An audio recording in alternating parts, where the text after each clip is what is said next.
She thought he was just a poor crippled beggar. She fed him every day with her little food, but one morning everything changed. Who was this man? Why did he choose her, and what secret had he been hiding all along? Sit back and find out as we dive into this shocking and heart-touching story. This is the story of a poor girl named Esther and a crippled beggar. Everyone laughed at Esther. Was a young woman just 24 years old. She sold food in a small wooden shop by the roadside in Legos. Her stall was made of old planks and iron sheets. It stood under a big tree where many people came to eat. Esther didn't have much. Her slippers were worn out and her dress had patches. But she was always smiling. Even when she was tired, she greeted people kindly. "Good afternoon, sir. You're welcome," she would say to every customer. She woke up very early each morning to cook rice, beans and yam porridge. Her hands worked fast, but her heart was slow with sadness. Esther had no family. Her parents died when she was young. She lived in a small room not far from her shop. No light, no portable water, just her and her dreams. One afternoon, as Esther wiped her bench, her friend Mama Titi walked by Esther. Mama Titi said, "Why are you always smiling when you are struggling, just like every one of us?"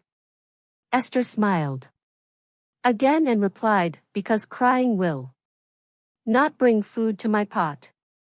Mama Titi laughed and walked away, but her words stayed in Esther's heart. It was true. She had nothing, but she still gave people something to eat even when they couldn't pay. She didn't know her life was about to change. Every afternoon something strange happened at Esther's shop. A crippled beggar would appear from the corner of the road. He always came slowly, pushing his old wheelchair with his hands. The wheels made a rough sound on the stones.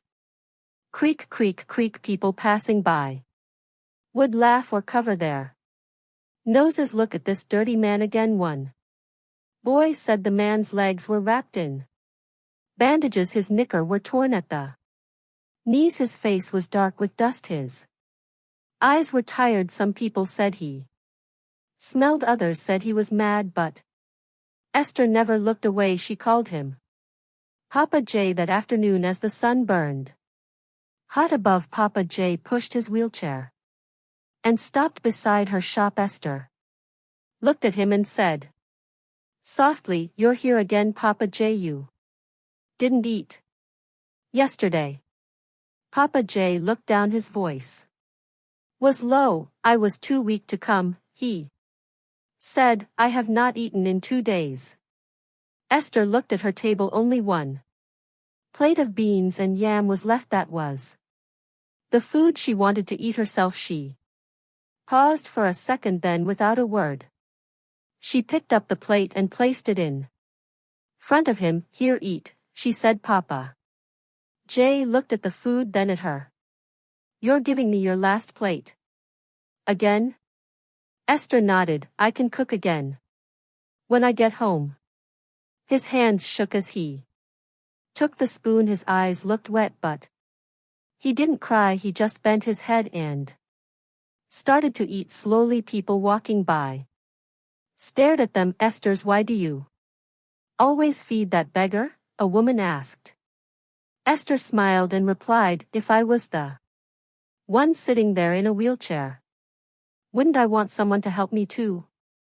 Papa J. came every day, but he never begged with his mouth. He didn't call out to people. He didn't stretch out his hands. He didn't ask for food or money. He would always sit quietly in his wheelchair beside Esther's wooden shop. His head always face down. His hands rested on his legs. His wheelchair looked like it would break any time. One of the wheels even leaned sideways while others ignored him. Esther always brought him a plate of hot food. Sometimes it was rice, sometimes it was beans and Yam, she gave it with a big smile. It was a hot afternoon.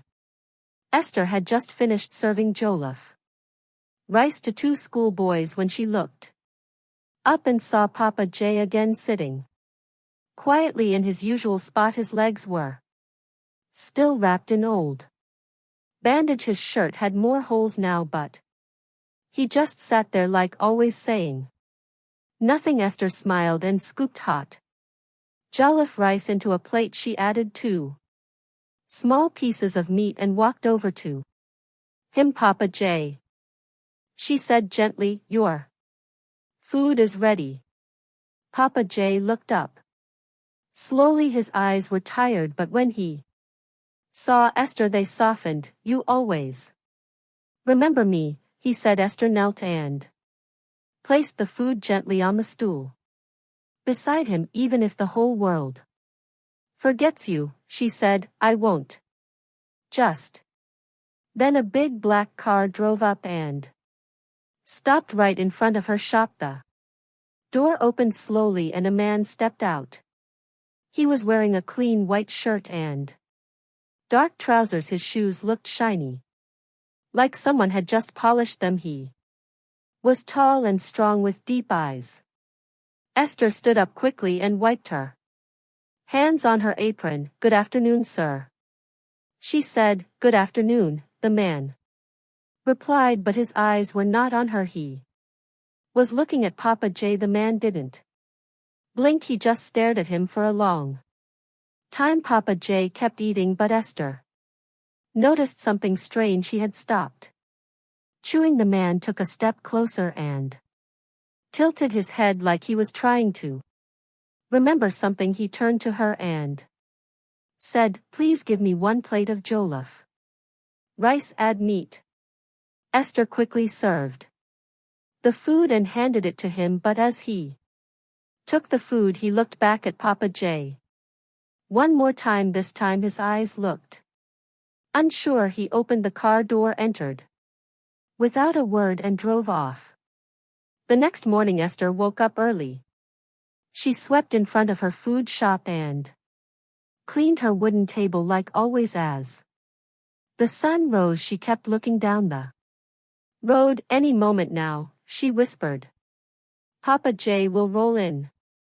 But hours passed. No wheelchair, no Papa J. By noon her heart began to beat fast. She walked to the side of the shop and looked down both ends of the street. Where is he? She asked herself. She asked Mama Titi, the woman selling vegetables nearby. Auntie, did you see Papa J today? Mama Titi laughed and waved her hand. That old man, maybe he crawled to another street. He doesn't have legs. Esther didn't laugh. She asked 2 boys selling sach water, have you seen the old man in a wheelchair? They shook their heads. She even asked the bike man who parked nearby, sir, did you see Papa J this morning? The man spat on the ground and said, maybe he's tired of sitting in one place, or maybe he's gone.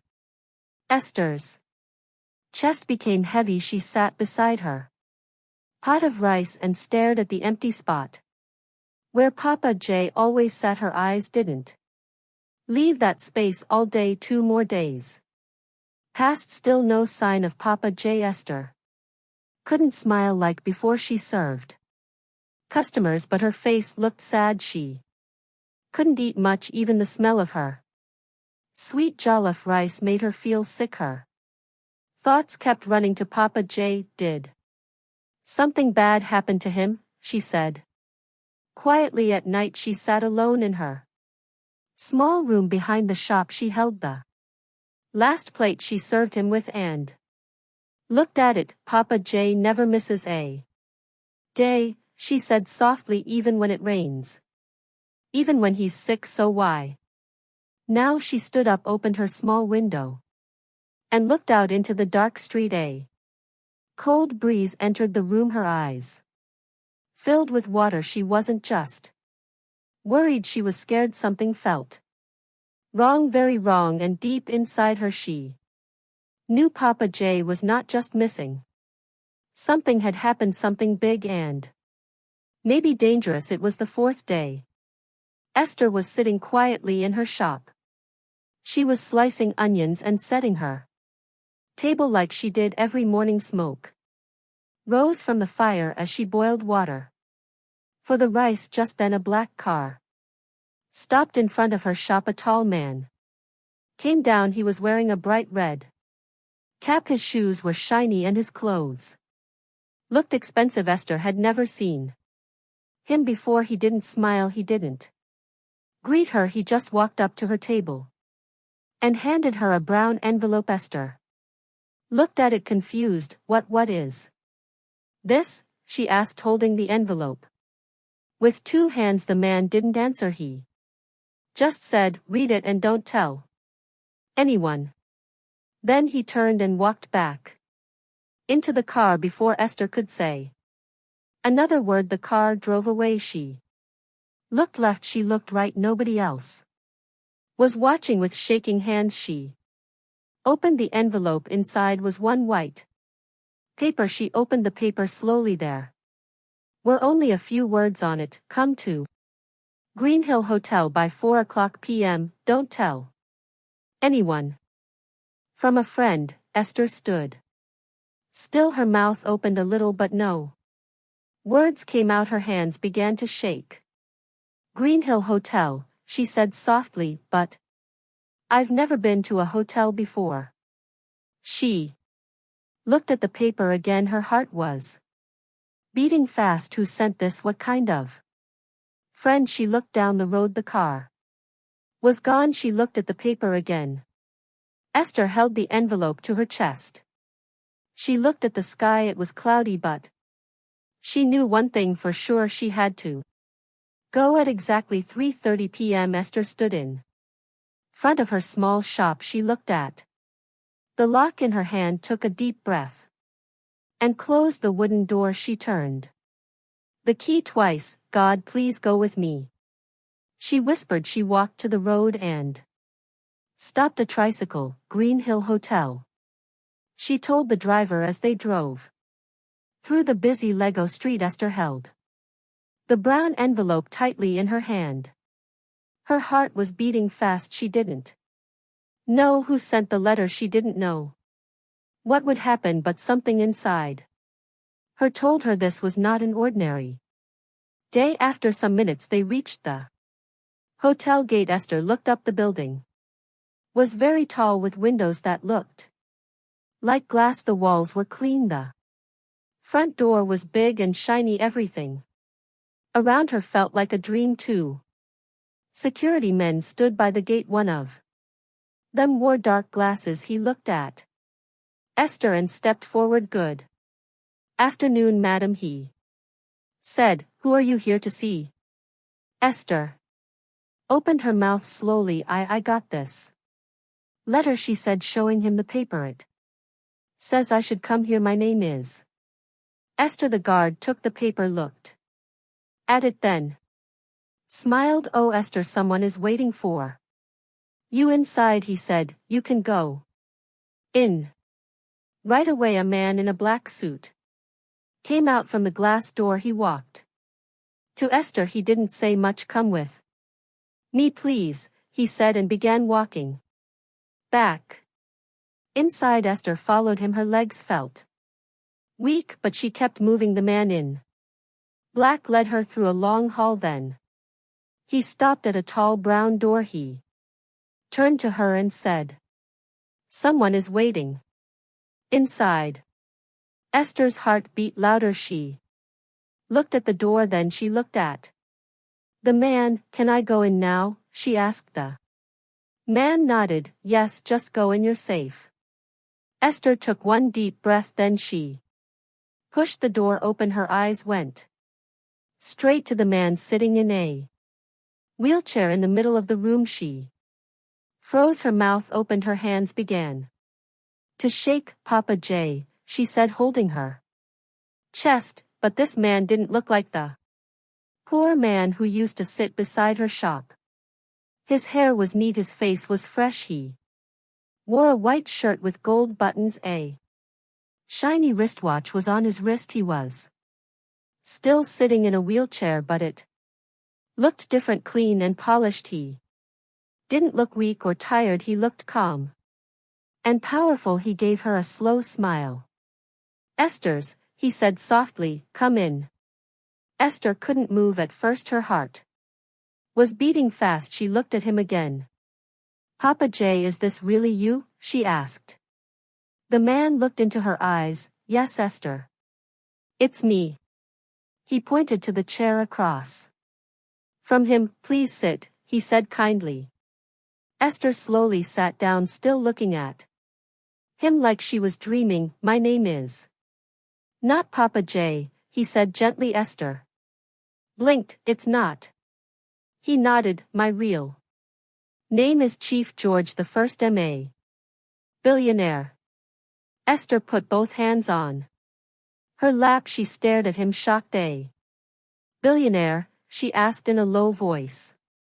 Chief George nodded. "Yes, I own many companies. I have built houses, schools, and hospitals. I've made a lot of money over the years." Esther looked confused. "But why did you pretend to be poor?" He smiled again, but this time his eyes looked serious. "I wanted to see the real heart of people. I got tired of people helping only when they think someone is watching. I wanted to meet someone who helps just because it's the right thing to do." Esther's eyes became, "What you gave me food," he continued. "You gave it with joy. You never asked me for anything. You didn't laugh at me or walk away." He looked at her kindly. "That is why you are here. Every year I choose 10 people who show true kindness. I help them become millionaires because people like you can help others too." Esther was still in shock thinking about all that Chief Jasper had told her. Chief George gave a small smile, then slowly he placed both hands on the arms of the wheelchair. Esther leaned forward watching him, and then he stood up. Her eyes opened wide. Her mouth fell open. You can walk?" she asked in shock. Chief George nodded. "Yes," he said softly, "I can walk." Esther leaned back, still looking at him like she had seen a ghost. "But why sit in a wheelchair all this time?" she asked. He looked into her eyes and replied, "I wanted to see if anyone would still care for me even when I looked broken. I wanted to know who had a good heart."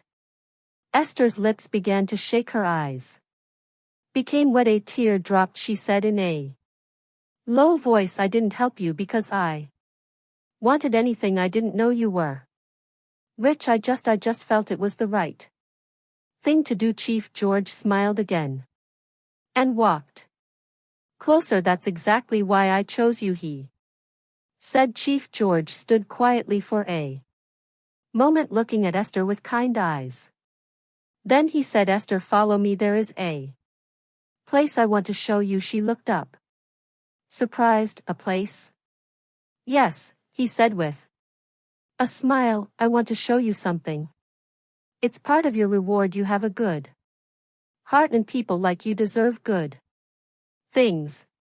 Esther stood up slowly. "Okay," she said, her voice calm but unsure. Chief George turned and opened the door. Esther followed him. The hallway was quiet too. Men in black suits were already waiting outside the door. They nodded at Chief George and walked behind them. Esther looked around. Everything still felt like a dream when they stepped outside. Her mouth opened wide. 5 big black SUVs were lined up in the car park. They looked shiny like mirrors. Big men in black suits stood beside each one. Chief George walked straight to the first car. One of the men opened the door for him. Esther stood still, shocked. Chief George looked back and smiled. "Come in, Esther." She took a deep breath and slowly entered the car. As soon as the door closed, the other cars followed behind. The convoy of 5 SUVs moved out of the hotel gate like something out of a movie. Esther sat quietly, her heart beating fast. Where was he taking her, and what was he about to show her? The cars moved slowly through the city. Esther sat beside Chief George, looking out the window. She saw busy people walking, shops open, buses moving, but her mind was full of questions. Where were they going? After about 30 minutes the cars turned into a clean, quiet road. The buildings here looked new and fine, glass walls shining, signboards, fresh paint everywhere. Then the cars stopped. Chief George opened the door and stepped out. A guard quickly opened Esther's door too. "Come, Chief," George said, smiling. Then her eyes stopped. Right in front of her was a very big and beautiful building. It was not just a shop, it was a multi-millionaire luxury restaurant, the kind of place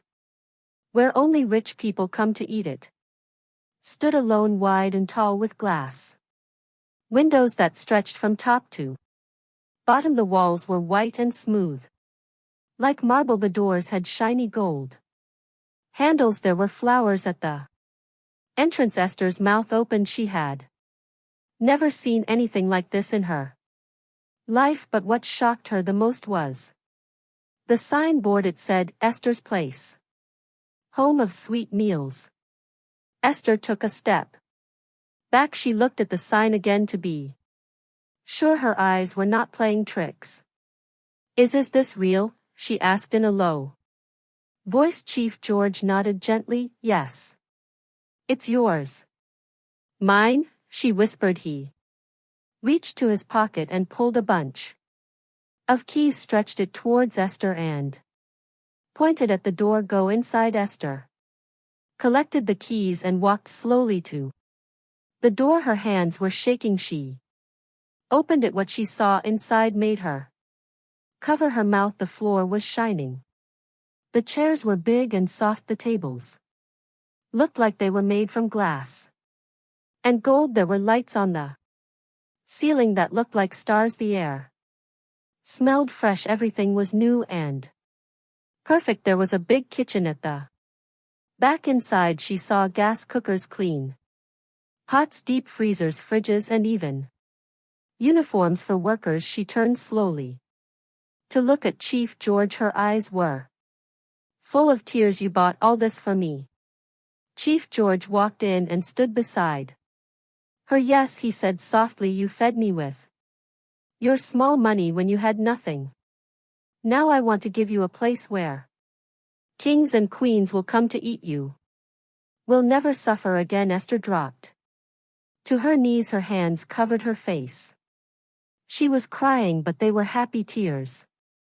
"I don't know what to say," she said. "You don't need to say anything," Chief George replied. "Your kindness already spoke for you." From that day Esther became the boss of a big food plaza in Legos. It was not like her small roadside shop anymore. This place was grand. The floors were shiny. The walls had fine lights. The chairs were soft and clean. Music played softly in the background. People felt peace once they stepped in. She didn't cook anymore. She didn't serve food. Professional cooks handled the kitchen. They wore white coats and hats. Waiters wore fine uniforms and smiled as they served food. Esther just sat in her office upstairs. Her name was on the door. Her picture was on the wall. Everyone respected her, but even with all the money, comfort, and fame, she never forgot where she came from. She never forgot Papa J, and she never forgot how kindness changed her life. One morning her manager walked into her office. "Madam," he said, "the food truck is ready." Esther stood up. "Let's go," she said. Outside the restaurant a big white van was waiting. On the side of the van was a name: Esther's Food, Love, Feeding the Hungry. Esther had started a charity every week. Her food trucks went around the city, They gave free food to poor people under the bridges near bus stops around markets. People lined up with smiles. Some had no shoes, some were children, some were old men. Esther walked to each one and handed them warm food. She said, "Eat. Well, you are not forgotten." One of her workers whispered, "Madam, why do you do this?" Esther looked up slowly. She touched her chest softly. "Kindness brought me here, so I must send kindness out again." The worker nodded quietly, and as they all watched the people eat and smiled, the sun shone gently on Esther's face. She looked up at the sky and whispered, "Thank you, Chief George, thank you for seeing me."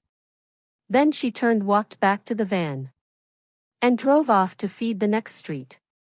Her life had changed forever, but her heart stayed the same. This story teaches us one powerful lesson: kindness is never wasted. You may not have much, but when you give from a pure heart, your reward will find you when you least expect it. What did this story teach you? Please share your thoughts in the comments section below. I would really love to read from you. And guess what? There's another very interesting story coming in a few days. So make sure you subscribe to my channel and turn on your notification bell so you'll be the first to know when it drops. If you enjoyed this story, please hit the like button and share it with your friends. Someone out there might need to hear it. Thank you so much for watching. I truly appreciate your time and support. See you in the next story.